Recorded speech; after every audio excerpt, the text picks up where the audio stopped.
Day 3 na mga sis at last day na rin namin ito sa Aomori. Kaya sinulit namin yung araw at pumunta kami ng Matsuri sa umaga at sa gabi naman ay nanood ng Hanabi. Kinain ko na nga lahat ng gusto kong kainin.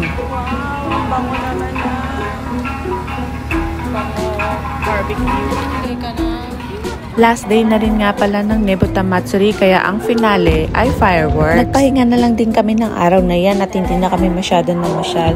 Siyempre, para makapag-recharge para bukas. Kaya naman pag uwi namin yan ay nag-empake na at nag-ready na dahil sasakay na kami ng ferry ng 12 o'clock ng madaling araw.